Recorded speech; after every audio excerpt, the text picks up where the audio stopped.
Good day. My name is Lorenz Estella. I am currently a active duty Navy sailor. I am the rank of first class petty officer, and I am going to discuss with you today about income inequality.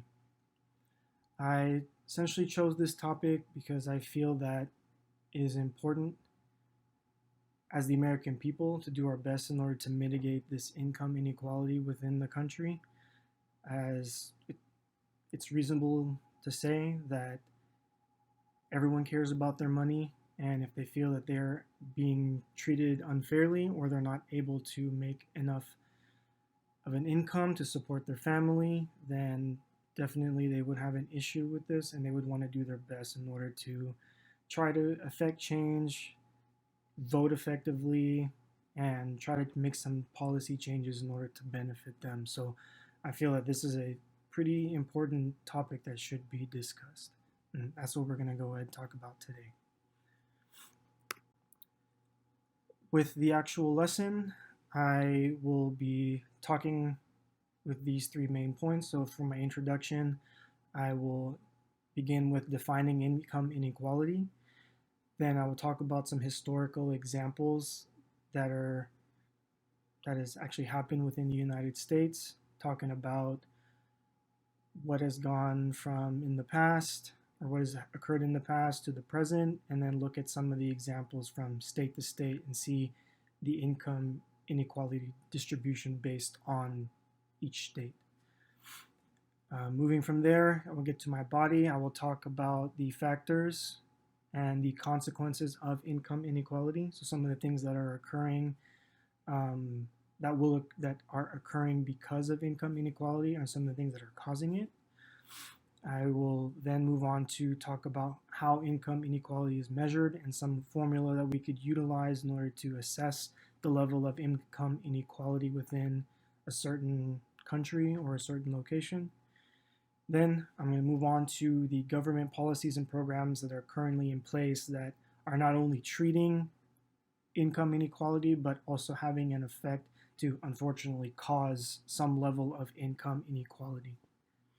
And then finally, I'm going to end off with some recommendations and some solutions that I had found during my research in order to help mitigate the actual income inequality that is occurring. So before I begin, I'm primarily going to be using this PowerPoint as well as this video. I have a couple of charts, some information that I've done for my research, and then at the end of my actual discussion, I have a couple of my references in order to look back in case anyone is interested in looking further and wanting to conduct more research, as well as my contact information if there are any questions that someone may have that wants to potentially bring them up. I'll be happy to answer those for you. All right, with all that being said, I'm going to go ahead and begin the actual discussion on income inequality. Well, first off, income inequality is defined by the International Monetary Fund as follows. Income inequality is referred to as the extent to which income is evenly distributed within a population. So that doesn't necessarily mean that income is, or income inequality is evenly distributed. It is just saying that there's a certain extent at which the income is distributed within a population or within a country, and it could either be perfectly equal or it could be perfectly unequal. So both sides of the spectrum could potentially occur, but it is just talking about that there is a certain extent at which it is, and it can be unequal or equal based on a variety of different circumstances.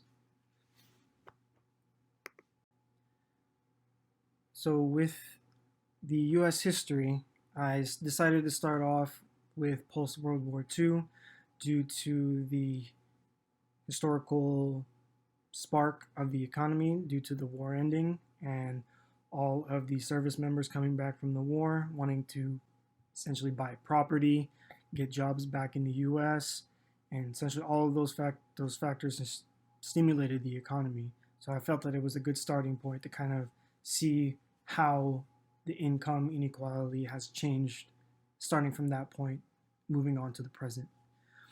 So post World War II, we move on to the 1970s. So there was actually economic growth. We started to slow down at about the 1970s for specifically the lower and middle income households, but it continued to rise and stay steady for those within the wealthy income brackets. Moving on to the 1990s, the top 5% of the family's incomes increased for about 3.2%. And then moving on to 2000, the top 5%, their rate continued to still grow up to about 4.1%. But for the bottom income brackets, it only went up by 1 to 2.7% based on which specific income bracket they were a part of. So the lower income bracket made a little bit less, teetering more on that 1%, whereas a little bit in the middle class, a little bit higher middle class, they were only increasing by about 2.7%. Over in 2007, between 2007 and 2009, we have the Great Recession and all the effects that occurred there. So amongst the aftermath in 2016, the share of wealth for the top 1% rose from about 30% to 40%, whereas for the rest of the population, the actual wealth distribution essentially went down from 33 to 23%. And this is comparing from 1980 to about 2016. So during that time span, wealthy made more money, middle class and below essentially started making less money. Right? And to finally end it off here, we have 2019, where little fact, the unemployment was about 3.5%, and middle income households, their wealth essentially decreased from about 61% to about 51%. So there was that shrinking of the middle class due to that income inequality and that uneven distribution of that actual wealth to those income brackets. So looking at the United States, I included this here for specifically for 2022. We have this factor we have this little figure from the State Science and Technology Institute. They had mentioned this specific type of formula or this coefficient called the Gini index, which I will talk more into detail later on in my actual discussion. But to put it simply, that the Gini index is a way that you can measure inequality, and the number that is actually obtained from the formula will give you a rough idea of the level of inequality that does exist, specifically within what you're measuring. So for here, the darker colors are referred to the most income inequality that is existing within the United States. So here you can see that actual New York has the highest level of income inequality, whereas Utah, which is the lightest color, has the least amount of income inequality within the United States. But as I mentioned just recently, that I will go into further detail about the Gini index and how it is measured to actually see the income inequality in the upcoming slides. And we will refer back to this actual figure later on too. So now let's talk about the factors causing income inequality.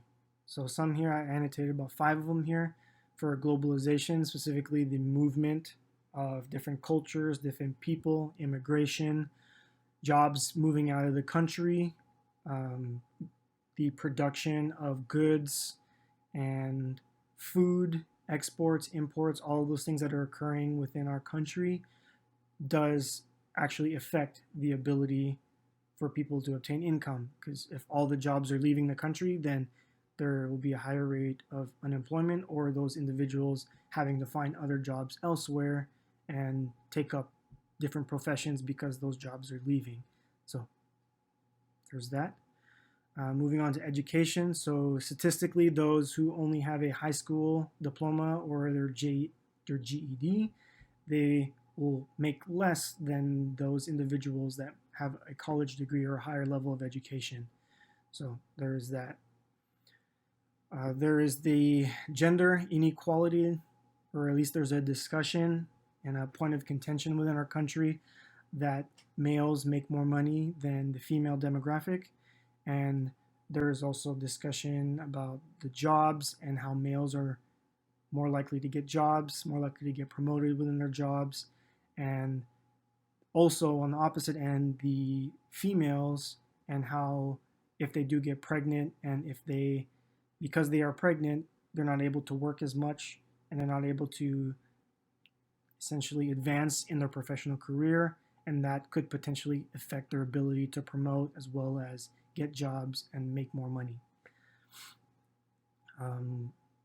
With regards to race, there is data showing that African Americans as well as the Hispanic communities make less than their white counterparts. So there is that. And finally, we ended off here with technology. So the advancements in artificial intelligence, the utilization of the internet, the actual automation of factories and using self-driving cars, robots to actually do these little simpler tasks or less skilled tasks or jobs. That's actually taking away from the American people and their ability to have jobs because technology is now utilizing, or technology is being utilized instead of actual manpower, and then the labor force essentially is shrinking specifically for those jobs because technology is taking over for them.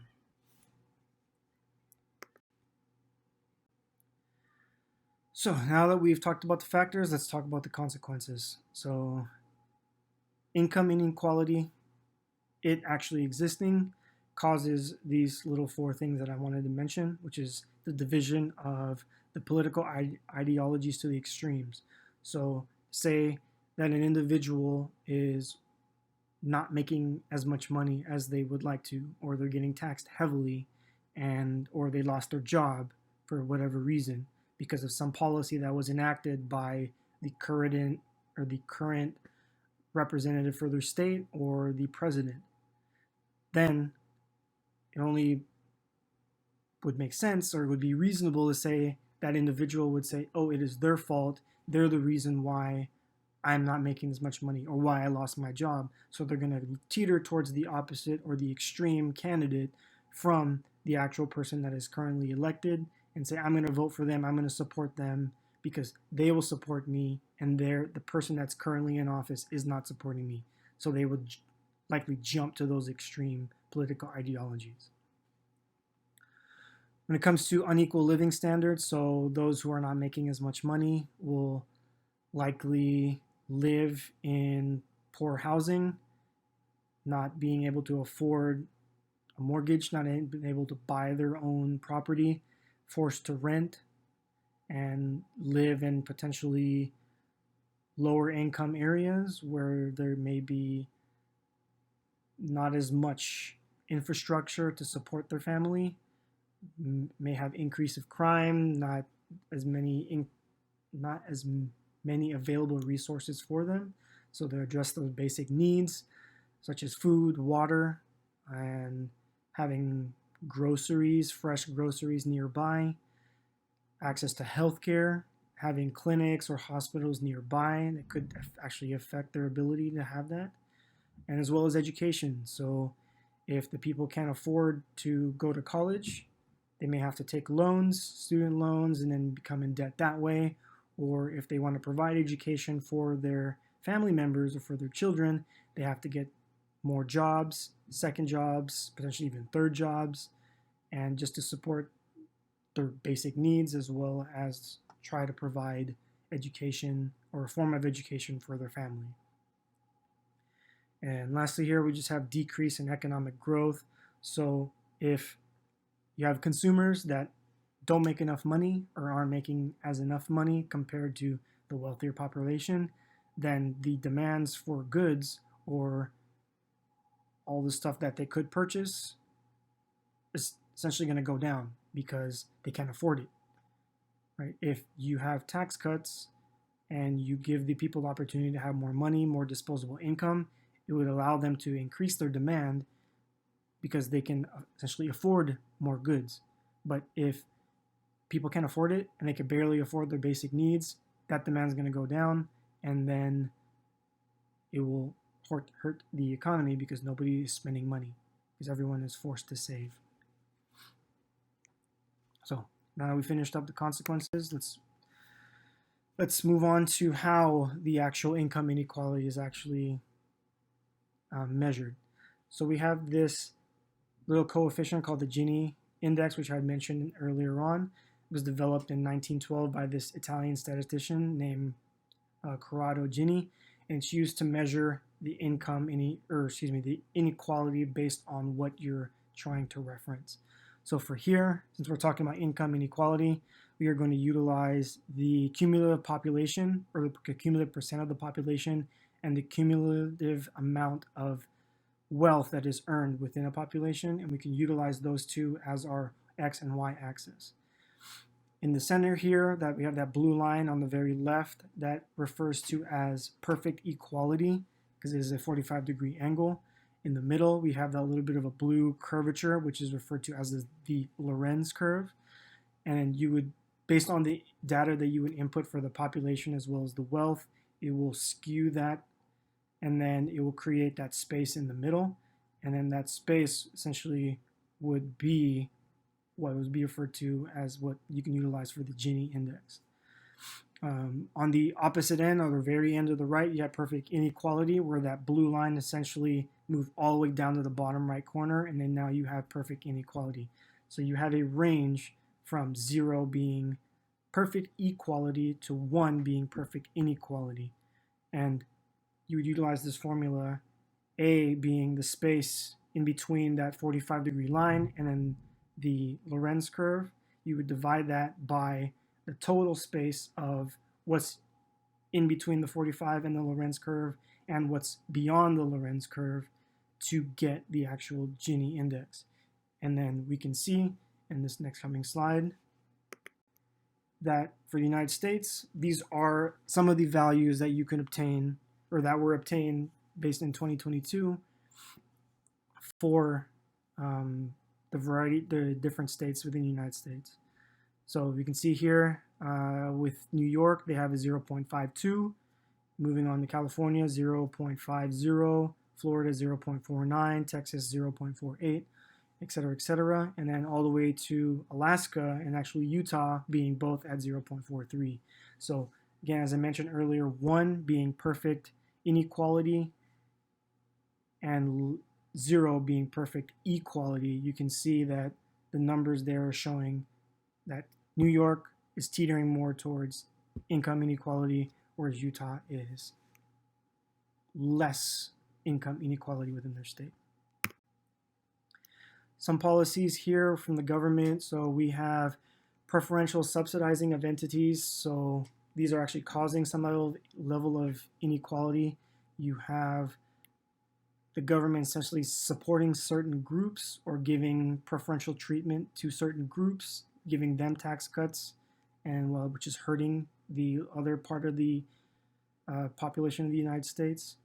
You have funding of social programs that are being funded by the lower middle class because of the tax cuts that are existing for higher income brackets. And then just tax cuts on capital gains and dividends. So when entities are selling products and they're trying to make a profit or a gain from it, that they aren't being taxed as heavily on them. So they're essentially profiting and making more money from them. And then the government currently has these programs in place to try to help with that inequality. You have Social Security to help out the people who are retiring towards the tail end, tax credit being given back for those who have earned income, SNAP for the nutritional assistance for the lower income, as well as housing subsidies to help support people trying to obtain their housing. And then we have children and dependency care, so giving benefits and tax breaks for those who have children and who are supporting their dependents. For my recommendations, with my research, I found some of these 4 specifically. So to focus on investing on public spending and giving back towards the community to support clean water, providing education, free education for the public. We have incentives for the labor force, so giving them essential training, ability to give back. Say, for example, if we had individuals that were interested in becoming actual babysitters or for part of daycares, so supporting them and giving them more benefits. That way, single parents could actually go to work and then have cheaper, more affordable daycares to provide for their children. That way, they can work effectively. We have supporting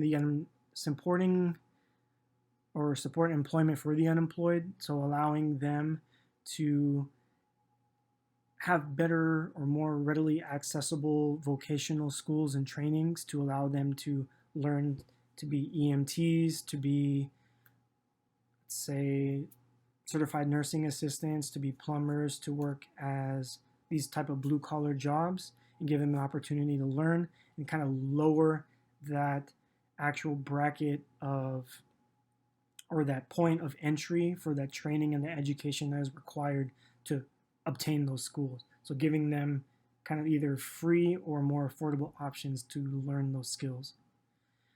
And then lastly, I'm going to talk about the redistribution of income so the poor can reap the benefits of the economic growth. So if the country is growing, but all the wealth is being given to the wealthy, then essentially that trickle-down economics essentially is not reaching the lower income brackets. It's not reaching the poor. So they're not able to see the growth of the economy. It's like, sure, yes, the economy is growing, but I, for example, if I were to be a lower income bracket person, I'm not going to see those benefits. I'm just going to see as I'm not making money. I don't have any money. I'm not reaping the benefits. So if that money could be invested towards the lower income brackets to help support the infrastructure, to support those communities, to support their environments, then they can see that, oh, the economy is doing well. I can see it in my community, and I can feel a little bit more relieved or reassured that the economy is growing and the government is actually doing their best to support my environment and my family. All right, so to wrap things up, I had discussed, or I defined what income inequality was. I talked about the US historical examples. I talked about the factors that are associated with, or that are causing income inequality, the consequences of the income inequality existing within the United States, how it is actually measured with the Gini index, and then how an example was utilized with the United States. Talked about some government programs and policies that are currently enacted to help treat the income inequality as well as potentially causing it. And I provided some recommendations and solutions based on my research on what we could do as a country to help try to mitigate the income inequality that exists within our country. So these are my references. I have a long list of them. Feel free to take the time to pause the video to take a look at these, and if you would like to do further research and look further into all the topics that I mentioned, feel free to do so. And if you have any questions, my name is Lorenz Estella, and my email is provided there at the bottom. Feel free to contact me, and I will happily respond to you and answer any of your questions that you may have. And thank you for your time, and I hope you have a wonderful rest of your day. Thank you.